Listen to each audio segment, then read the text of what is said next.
JWL Sports, where I review all the best sports clips from around the country. Now you're probably wondering, why watch over here instead of over there? Because over there, they don't care about what you have to say. They say this all the time. They don't read the comments. They think we're just a bunch of clowns on Twitter, on YouTube. But I think it's the opposite. I think we know exactly what we're talking about. So I read every single comment. So if you think what I'm saying is the most ridiculous thing you've ever heard, let me know in the comments below. If you think what I'm saying is amazing, then also let me know in the comments below. Either way, let's get into some discussions, let's get into some fights, but ultimately, let's just have some fun. And please do consider subscribing. We are building an amazing community here, and it's turning into something truly, truly special. I want to build something that we really feel connected to, something that we're proud to be part of, and something that we're really excited to go to every single day. And I think we're well on our way to doing that. So I would love to see you part of it. I really see this channel just as much as mine as it is yours. So without further ado, let's get to it. We're talking about Mike McCarthy and the Dallas Cowboys, and kind of how Jerry Jones's comment was pretty much like, we'll see how Mike, does in the playoffs in terms of his, his future with the Cowboys, which is pretty crazy to say going into the playoffs. Like, that's just not a good thing. I mean, I don't know why he would say it, honestly. Like, I just don't know why, like, and I'm not sure, like, how it was asked upon him necessarily, but I just think, like, he's obviously a very successful man in his life. Jerry Jones, that is. So he knows how to play the room. He knows how to lie. He knows how, I mean, like, you can't be as successful as him without, kind of doing a little bit of everything, quite honestly. So the fact that he couldn't have just like reframed however it was asked him, like if he just and said that unwillingly, that's just absurd. But if someone just asked him directly, hey, what about Mike McCarthy's future? What do you think? If he just said, oh, haha, we're just focused on the playoffs right now, I don't know, like anything. What a ridiculous question to ask right now. Mike McCarthy's our man. Even if he's not, right? Like even if you really are, we'll see how the playoffs go. Again, man, then you just lie. I mean, seriously, like, you're the owner of the wealthiest sports franchise in America and not the world. And it's just like, you just say, we have full confidence in Mike, and there you go. So the fact that this was even like a whole thing, we'll see how each game goes is what he said. I mean, like, that's crazy. Mike McCarthy fired Kellen Moore and took over the play calling this season. And guess what? Cowboys led the NFL in scoring, 29.9 points a game. Let's call it 30, just as they led it with Kellen Moore calling plays in 2021. Yet, Jerry Jones said after Sunday's crucial win at Washington that McCarthy will be evaluated one playoff game at a time. Richard Sherman, good morning to you. And I ask you, do you agree or disagree with Jerry's approach? Well, I guess I disagree with the assessment, but this is Jerry Jones. This is how it's been. This is where he stood during training camp. This is where he stood in the offseason.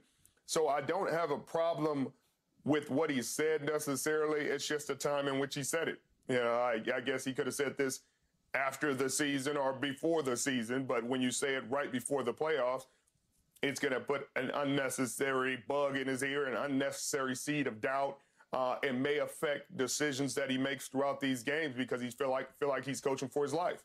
And if you looked at the team and you looked at Dak Prescott and you listen to how he's speaking about McCarthy, and you listen to CeeDee Lamb and you see CeeDee Lamb and the resurgence in the unbelievable season that he's had, #1 in a number of categories, and you tell me, hey, none of that matters if you don't get us to the Super Bowl or an NFC Championship game, you're fired either way. That seems like poor leadership to me, because at the end of the day, things have improved. Things have improved. This offense has. This improvement is so misleading. They have one of the easiest schedules, apparently the third easiest schedule in the history of the Super Bowl era. Let that sink in for a second, okay? They have the third easiest schedule in the history of the Super Bowl era. I mean, that's crazy. I mean, they've played just terrible teams. Majority, like 90. I mean, they have one win against like a good team, and that's Detroit.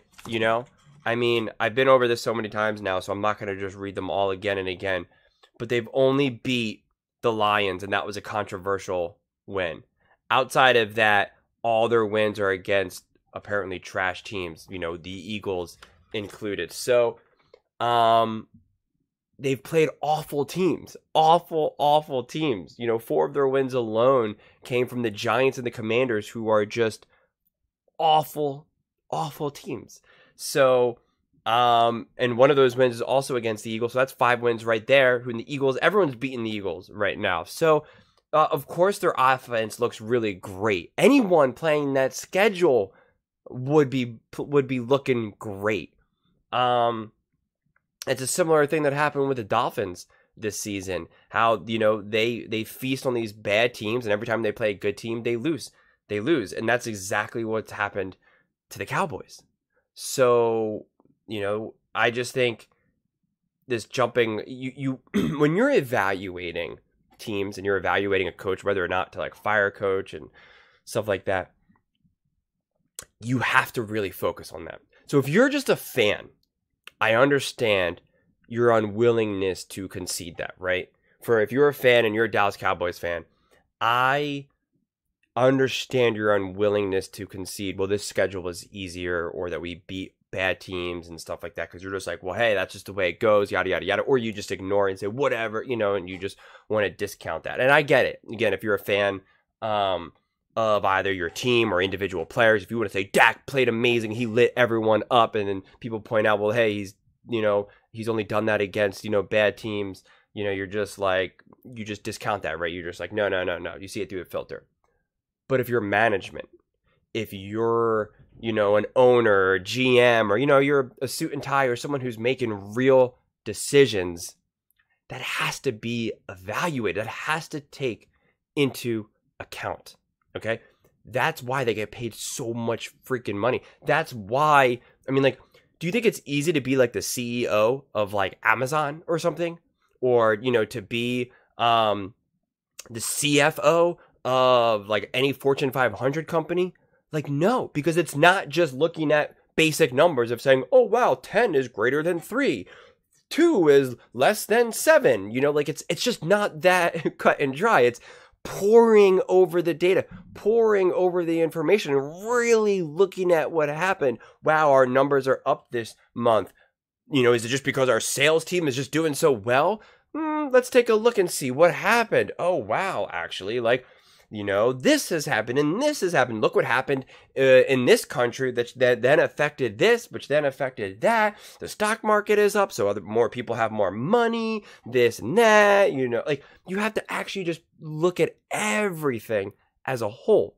And again, I understand if you're a fan, you don't want to hear that. I do. I get it. Like I said, and I've referenced this before. As an Eagles fan, when the Eagles went to the Super Bowl and won in 2017, a lot of people were saying, oh, well, they haven't beaten anyone worth beating. And it was just like, you're just a bunch of haters, right? And I get it. I really, really do get it. In a lot of ways, it was the same thing that happened last year when they kept winning. They just kept saying, well, this team is just too stacked. Jalen Hurts isn't that good and stuff like that. And so I get why the Cowboys fans are going to be resistant to that narrative. I really, really do. But it doesn't make it any less true. It just doesn't.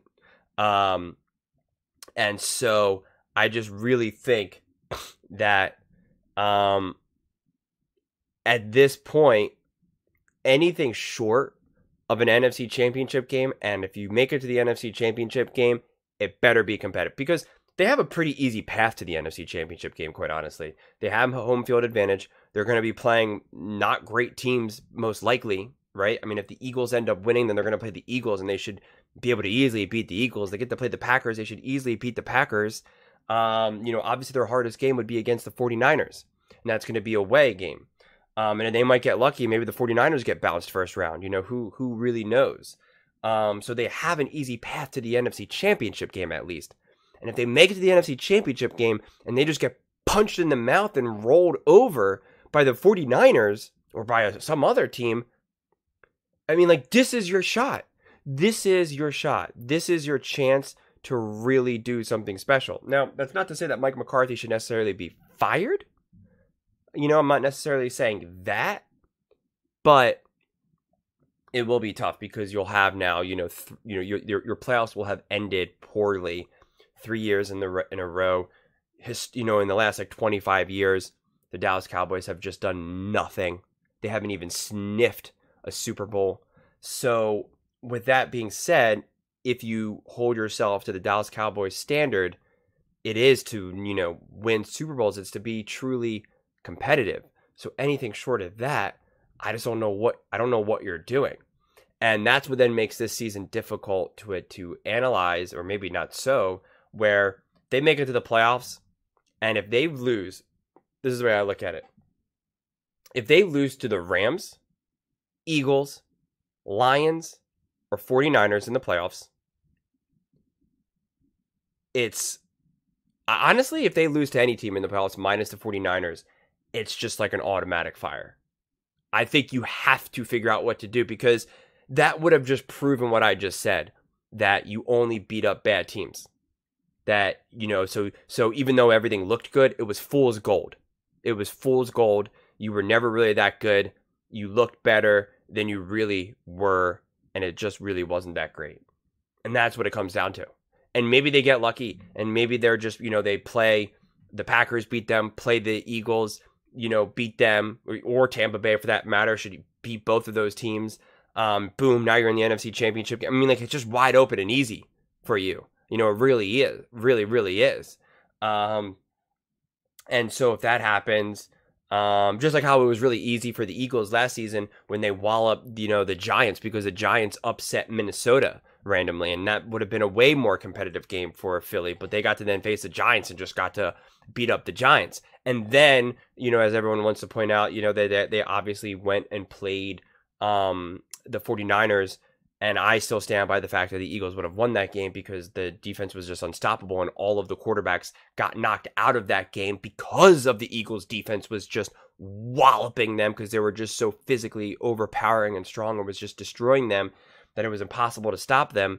But still Purdy still went down, and then the Eagles were able to, get into the Super Bowl. And so theoretically that is a legitimate path forward for the Cowboys. But if the 49ers stay healthy, I think it would be a very tough win to beat the 49ers. I really, really do. And so, but again, that's what I'm saying. If they lose the 49ers, you could say, okay, well, the 49ers are kind of like a juggernaut. It's like a difficult standard to compare yourself to.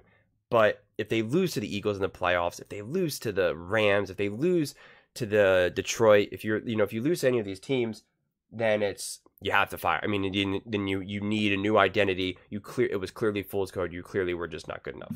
As Dak Prescott, he's playing some of his best football of his career. The team overall is playing fantastic football. It seems like everything's trending in the right direction. They're the number 2 seed in the NFC. They'll have 2 home games if they make it as far as they need to make it.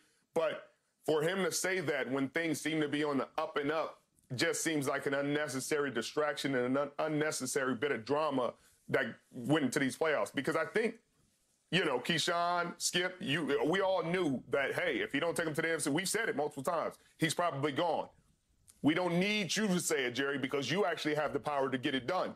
And so when you say, when me, Keyshawn, Skip say it, it's just us media, we speculate, and but when you say it, that you really are in control of this man's livelihood, and it has a different impact. So I think he should have been more cautious about delivering this.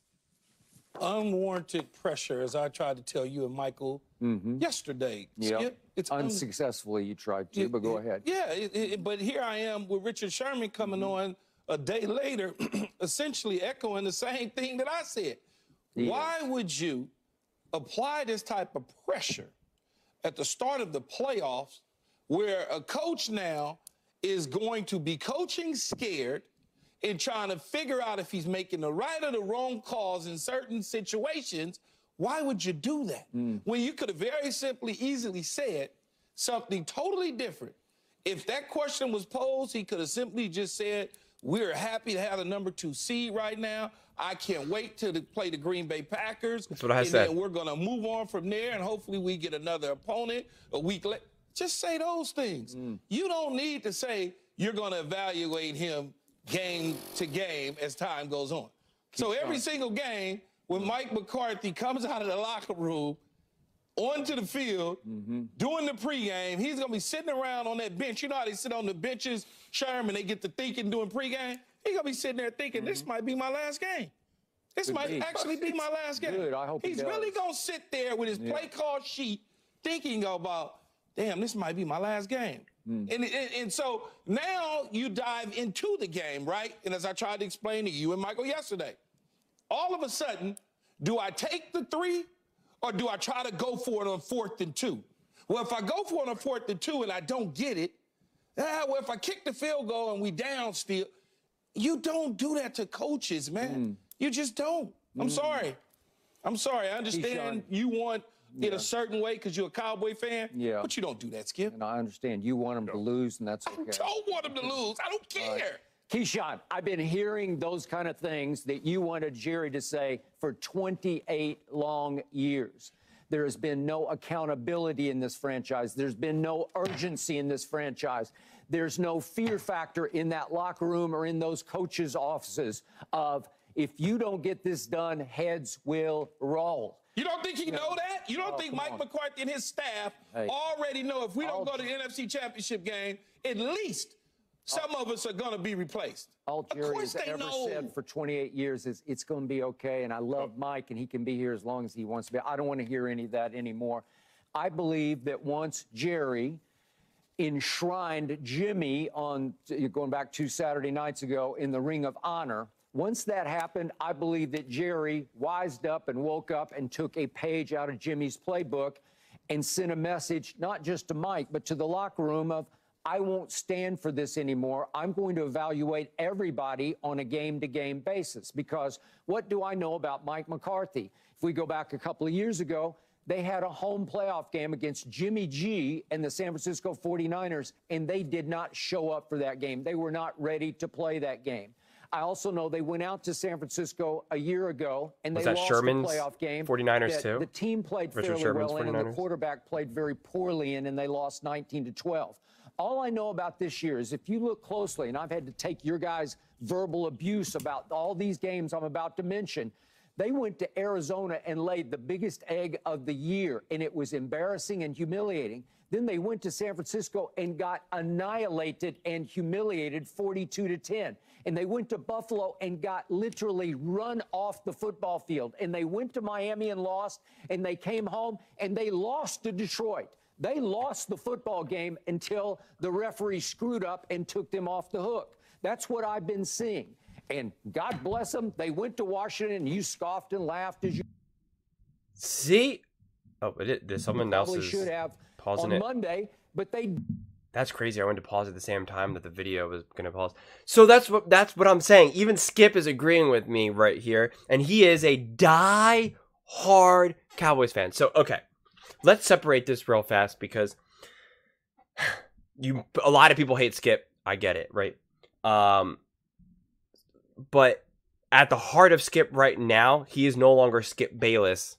He is one of the most famous Cowboys fans, right? And on TV. So let's just use him as a placeholder. A lot of Cowboys fans are coming at me recently for all of this. Here is Skip Bayless, #1 Cowboys fan, just said the same thing that I just said at the top of this video. He sees what I see, and that is the reality. The Cowboys have only beat up these terrible teams. And again, more power to you to doing it. And that's why anything short of true success is a failure. I know it sounds funny to say, but it makes sense when you really unpack it, because the success that they're having isn't actually true success. Okay? It's just not. When you are a team like the Dallas Cowboys, the Eagles, the Chiefs, the Bills, the Bengals, any of these competitive teams right now, whether it's because of more current times or more historically, you're judged on, do you truly have a chance at winning the Super Bowl, right? Not like, we kind of made it far, we were kind of competitive. Outside of injuries and things like that, it's really like, can we actually legitimately win the Super Bowl this year? And the answer has to be yes. Because anything short of yes is a failure. And that's where like the Ravens are. That's where the Eagles are. That's where the Cowboys are. That's where the Chiefs are, the Bengals, probably missing some team, the 49ers. That's where those teams are. The Bills, I'm not sure if I said them or not. That's where they are, right? You look at the Packers this year. You look at the, I don't know. Again, just name any random team that made the playoffs too, especially the Bills, even Cleveland. They're not being judged, can we win the Super Bowl this year? It's like, can we just make some noise in the playoffs? Can we win a game? Can we win 2 games? Can we make this game competitive? It's just like, all right, that's a victory. Let's build off of that next year.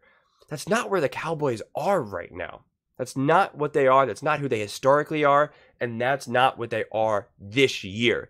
This is supposed to be the year. Let's go. And you better strike while you can, because you have no idea when you just magically fall off. Okay? Because the Cincinnati Bengals made it to the Super Bowl, and they were just, a play away, and they lost. And it was like, oh my God, this is awful. And it's like, okay, well, whatever. They still got a great young team. Joe Burrow, let's go. Bring it back. The next season, nope, didn't happen. Then the season after that, nope, didn't happen. Same thing with the Bills, right? The Bills had this high-flying playoff game against the Kansas City Chiefs, this gut-wrenching loss. It's like, oh my God, we were so close. Next year, we're going to do it. Next year, let's go. Nope, didn't make an AFC championship. The following year, nope, didn't make a Super Bowl or, anything. So that's just the way it goes. You always think you're going to be back. You always think you're going to be competitive, and you just never know. The Eagles went to the Super Bowl last year. Oh my God, we were just 1 play away. Come on. All right, next season, let's go. We starting off 10-1. That's right. We're still good. We got this #1 seed. We're going to, first round bye. Let's go. Nope. Looks like we're not even going to be able to win a playoff game. So you better win now. And you better take advantage of the fact that you had such an easy schedule. You better take advantage of the fact that you're relatively, pretty much fully healthy right now, minus maybe like a player or so. That's just the way it goes. So you better take advantage, because easily next season, everything can change. Next season, Dak Prescott rolls an ankle. Next season, CeeDee Lamb, pulls a hamstring. You just have no idea what can happen. So you better take advantage while you can. But that's all I got for today. What do you think? Let me know in the comments below. Do you think it's do or die, Super Bowl or bust for the Dallas Cowboys? Do you think if the Cowboys don't make it to the NFC Championship game, Mike McCarthy should be fired? Do you think Mike McCarthy should be fired under any circumstance this season? Or do you think, he's done enough? I would absolutely love to hear your thoughts on this one. Please let me know in the comments below.